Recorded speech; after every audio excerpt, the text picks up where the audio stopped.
Abre tua Bíblia aí, livro de Amós, no capítulo 9.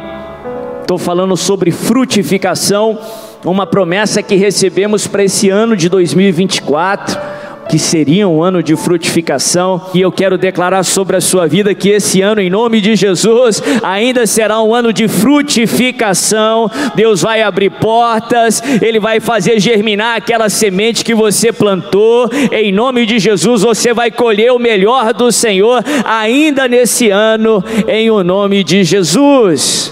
Eu estou lendo um texto muito importante, muito significativo. Começa aí no verso 11, eu quero ler mais uma vez nessa noite e continuar a compartilhar com você, e eu creio que Deus vai falar com você nessa noite, em nome de Jesus. A palavra de Deus diz o seguinte, Amós capítulo 9, verso 11, se você está comigo, diga aleluia.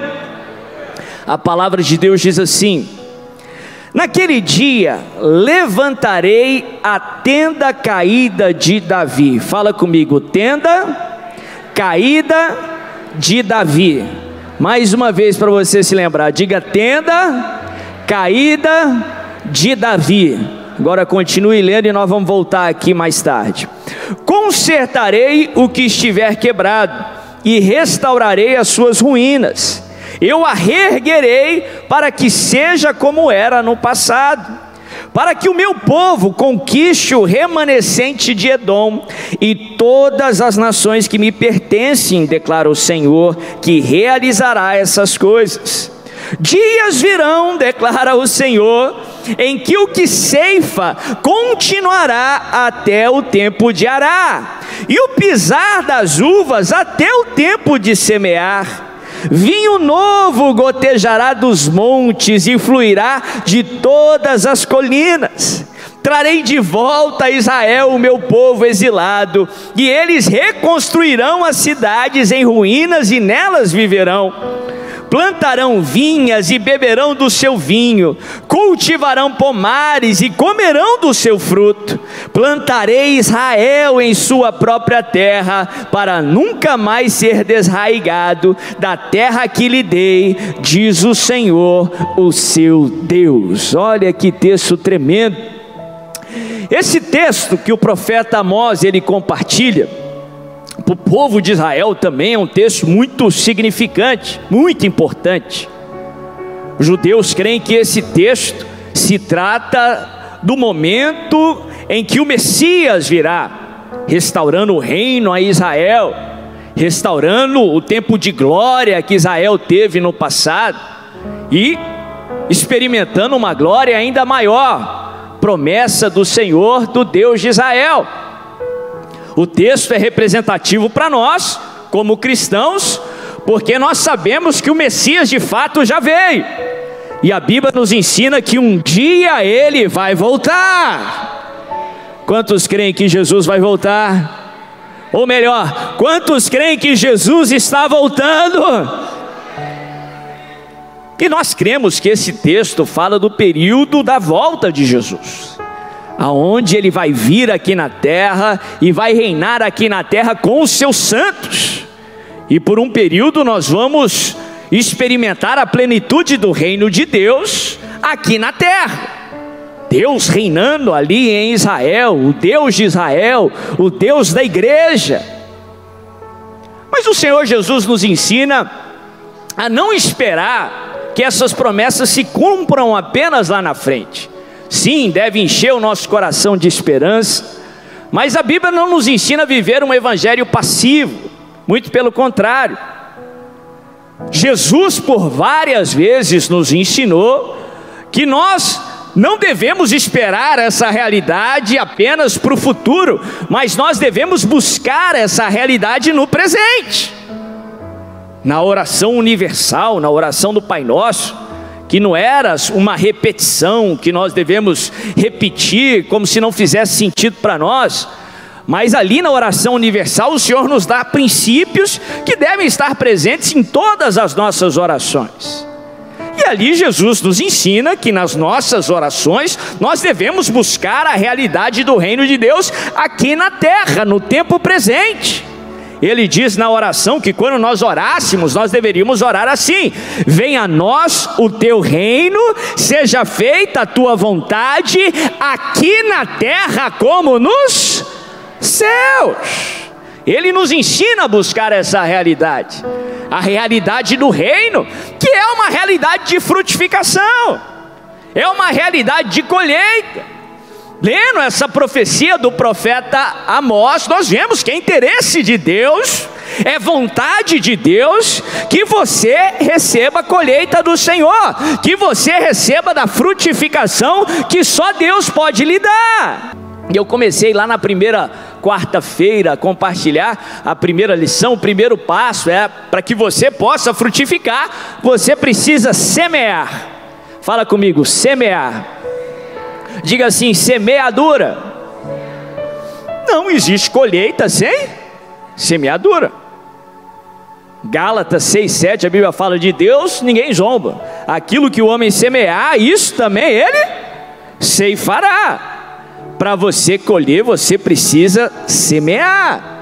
E nós temos essa promessa, e eu quero declarar mais uma vez sobre a sua vida, que tudo que você tem semeado, cada semente boa que você plantou, ainda nesse ano de 2024, você irá colher em nome de Jesus. Eu tenho declarado todas as quartas-feiras sobre as nossas vidas, sobre a minha e sobre a sua vida, a promessa que o profeta diz ali no reino de Deus.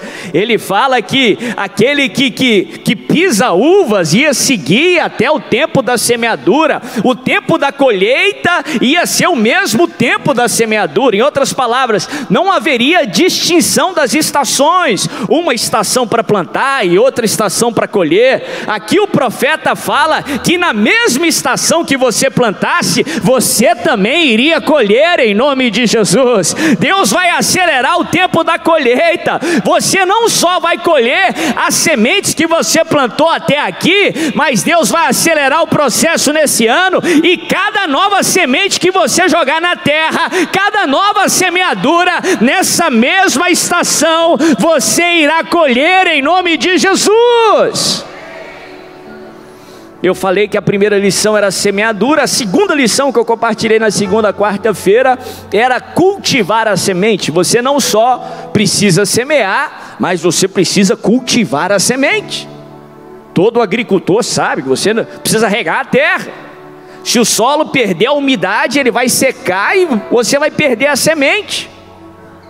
Muito cristão não experimenta o fruto, não experimenta a colheita, por não cuidar da semente, por não cultivar a semente, por não regar a terra, mantendo a promessa viva no seu coração, mantendo ela viva, ardendo no seu coração.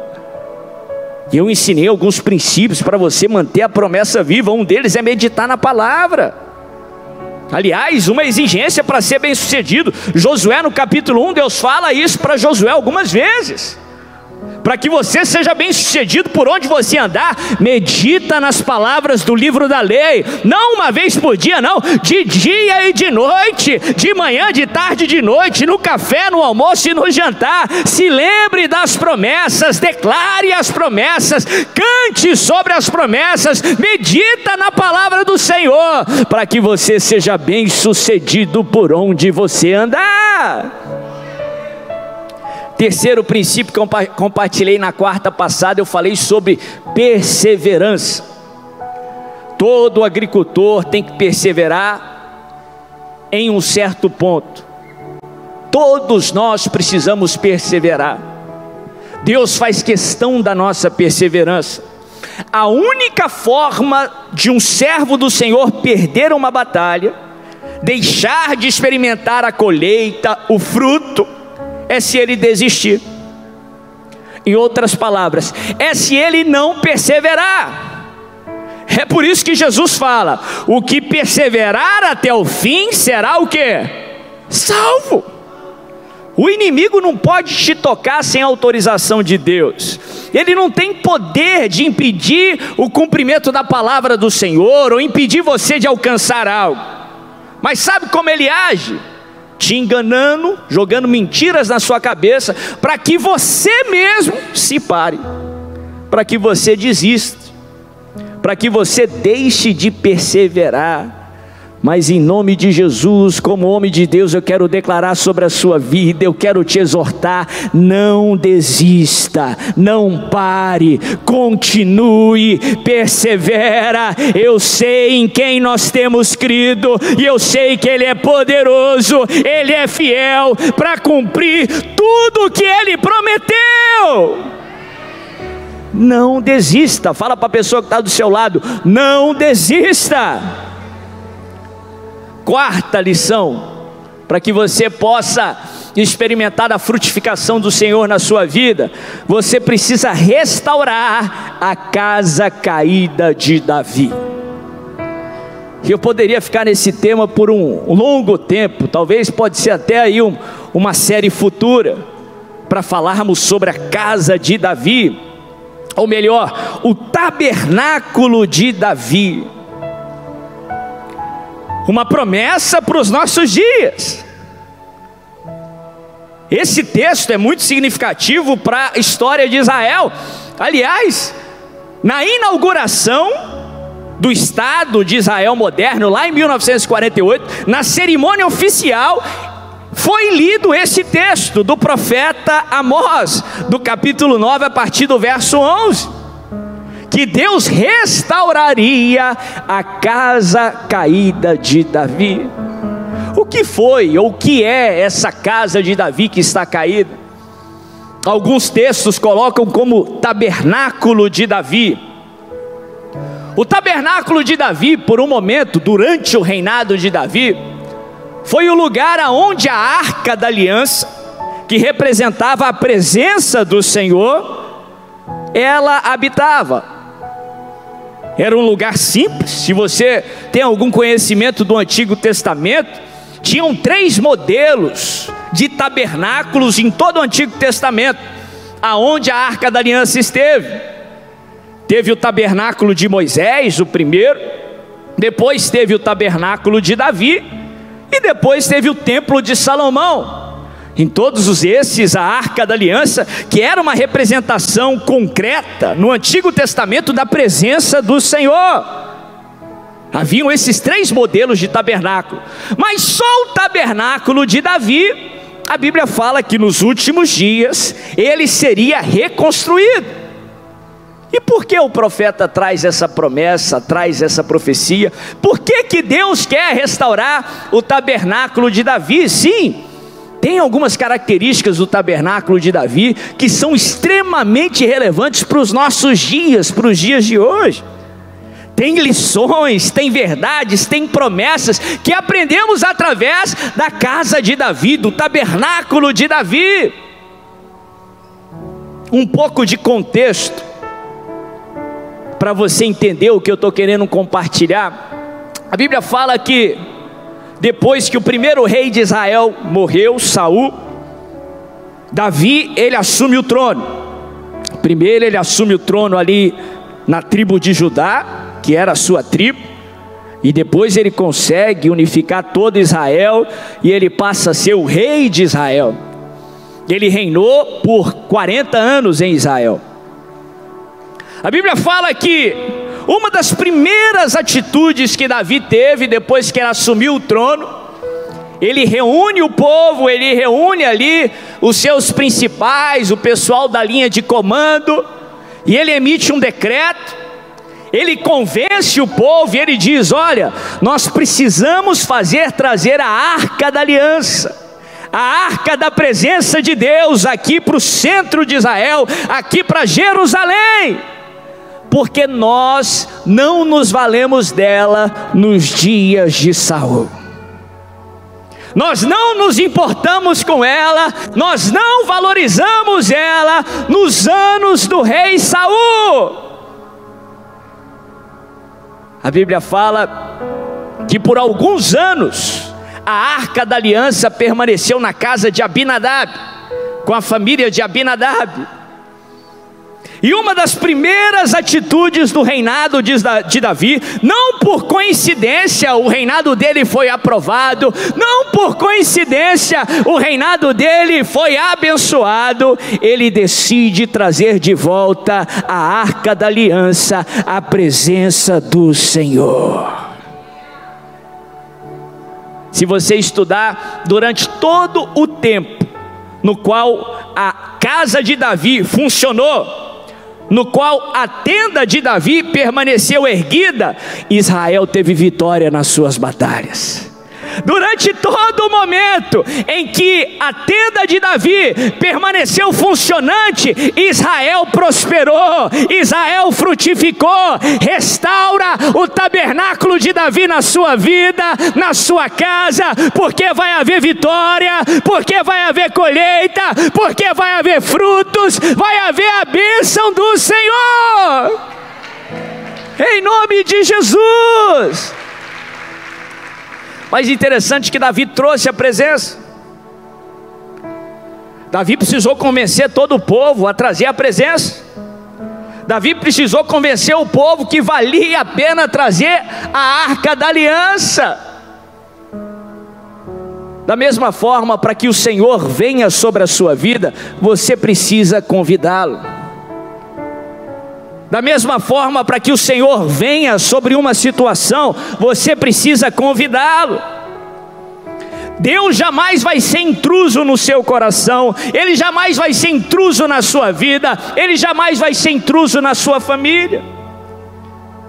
Para você trazer a Arca da Aliança, você precisa valorizar a importância dela, e você precisa trazer a presença, você precisa convidar a presença. Todas as vezes que eu vou pregar sobre o milagre da transformação da água para o vinho, quando Jesus ele realiza ali o primeiro milagre em Caná da Galileia, eu costumo falar que o milagre começou quando Jesus foi convidado para aquela festa de casamento, porque onde a presença de Deus está, aí a transformação, aí milagres acontecem. Se você quer que Jesus interfira no seu casamento, convide o Senhor para o seu casamento. Se você quer que Ele interfira na sua casa, na sua família, convide Jesus para a sua família. Se você quer que Ele interfira numa situação, convide Jesus para aquela situação. A Bíblia fala que Davi ele traz a arca, e ele prepara uma grande cerimônia em Israel. Os filhos de Abinadab, que viveram com a arca lá na sua casa por muito tempo, sabiam ali quão temível era a presença do Senhor, o quanto ela precisava ser reverenciada. E a Bíblia fala que Davi ele traz a arca, mas ele decide inovar.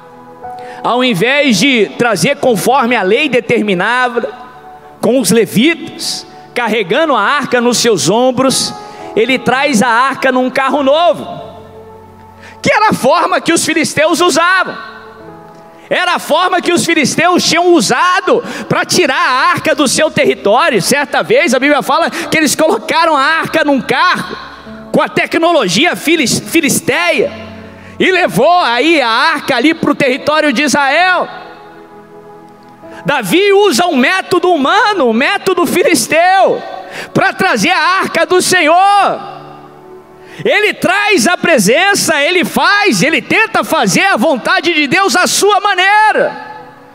E a Bíblia fala que Uzá, um dos filhos de Abinadab, ele estava guiando ali aquele carro filisteu, aquele carro novo, trazendo a arca. E a Bíblia fala que de repente havia uma pedra no meio do caminho, aquela carruagem, aquele carro tropeça ali naquela pedra e a arca cai. E a Bíblia fala que Uzá, ele tenta segurar ali a arca, e a Bíblia fala que a ira do Senhor vem contra Uzá, e ele é fulminado ali diante de todo o povo. Olha que interessante.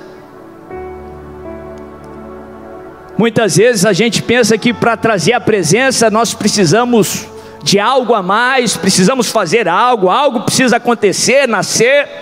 Mas muitas vezes para trazer a presença, para o avivamento acontecer, algumas coisas de fato precisam ser eliminadas. Algumas coisas precisam morrer. Aliás, o espírito de Uzá precisa morrer para que o propósito de Deus se cumpra. Uzá representava a maneira humana, o método filisteu. Deus, ele não tem compromisso com a nossa maneira de agir, muito pelo contrário. A Bíblia fala que tão alto quanto os céus são da terra, os planos e pensamentos do Senhor são maiores e melhores do que os nossos. Enquanto você tentar fazer a sua maneira, enquanto você pensar que Deus tem que agir a sua maneira, você não vai experimentar o agir de Deus na sua vida. Deus não tem que agir à sua maneira, Deus sempre tem a melhor maneira de agir. O caminho de Deus é perfeito, Ele não tem erro, Ele é o melhor para você. A Bíblia fala que Davi traz a arca para Jerusalém, para o centro ali do território de Israel. Algumas características que eram presentes ali no tabernáculo de Davi, na casa de Davi, que precisa ser restaurada na sua vida. O tabernáculo de Davi era um lugar de oração. Os sacerdotes oravam ali constantemente. Não só oravam, mas também intercediam. Era através do sacerdote, da intercessão do sacerdote, que o povo tinha propiciação pelos seus pecados. Eles oravam ao Senhor e eles intercediam pelo povo, para que você possa ter a frutificação que é inerente ao reino de Deus, a frutificação dos céus na sua vida. Você precisa restaurar o altar de oração na sua vida, o lugar de oração na sua vida. Você precisa orar. Deus age através da oração. A Bíblia nos ensina, Jesus nos ensinou que oração não deve ser um evento apenas, oração tem que ser um estilo de vida. Jesus nos ensinou o dever de orar sempre, sem nunca esmorecer. Lá em Tessalonicenses, Paulo fala que o cristão tem que orar sem cessar. Sabe por quê? Deus, ele age através da sua oração. Se você entendesse o poder que é liberado através da oração, se você entendesse o impacto no mundo espiritual que a sua oração faz, meu irmão, você jamais deixaria de orar. Por isso que Jesus, ele nos enfatiza tanto: se você quer algo, peça ao Senhor. Em outras palavras, se você necessita de algo, ore. Deus quer fazer, mas Ele só vai agir se você orar. É por isso que a Bíblia fala que a oração do justo muito pode, hein? Seus efeitos, ela é poderosa e eficaz, porque o poder de Deus é liberado através da sua oração. Não só ore, mas aprenda a interceder. Intercessão, de uma maneira simples e resumida de entender, é orar por outra pessoa, é orar por outro alguém. Deus não só quer que nós oremos pelas nossas causas, mas Deus quer também que nós intercedemos pelo próximo, que nós oremos uns pelos outros. A sua oração não só abençoa o próximo, mas a sua intercessão também abençoa a sua vida. Se você estudar a palavra de Deus, a Bíblia nos mostra poucas pessoas que Deus ativamente procura. A Bíblia fala lá em João no capítulo 4 que Deus procura adoradores que o adorem em espírito e em verdade. E a palavra também nos ensina que Deus procura intercessores. Lá no livro do profeta Isaías, a Bíblia fala que Deus procurou um intercessor, alguém para se colocar na brecha e interceder sobre Israel. Quando você ora pelo seu próximo, você não só abençoa o seu próximo, mas você atrai a presença de Deus sobre a sua vida. Você atrai a glória do Senhor sobre a sua vida. Intercessão também é a semeadura. Quando você abençoa o seu próximo, Deus abençoa a sua vida em nome de Jesus.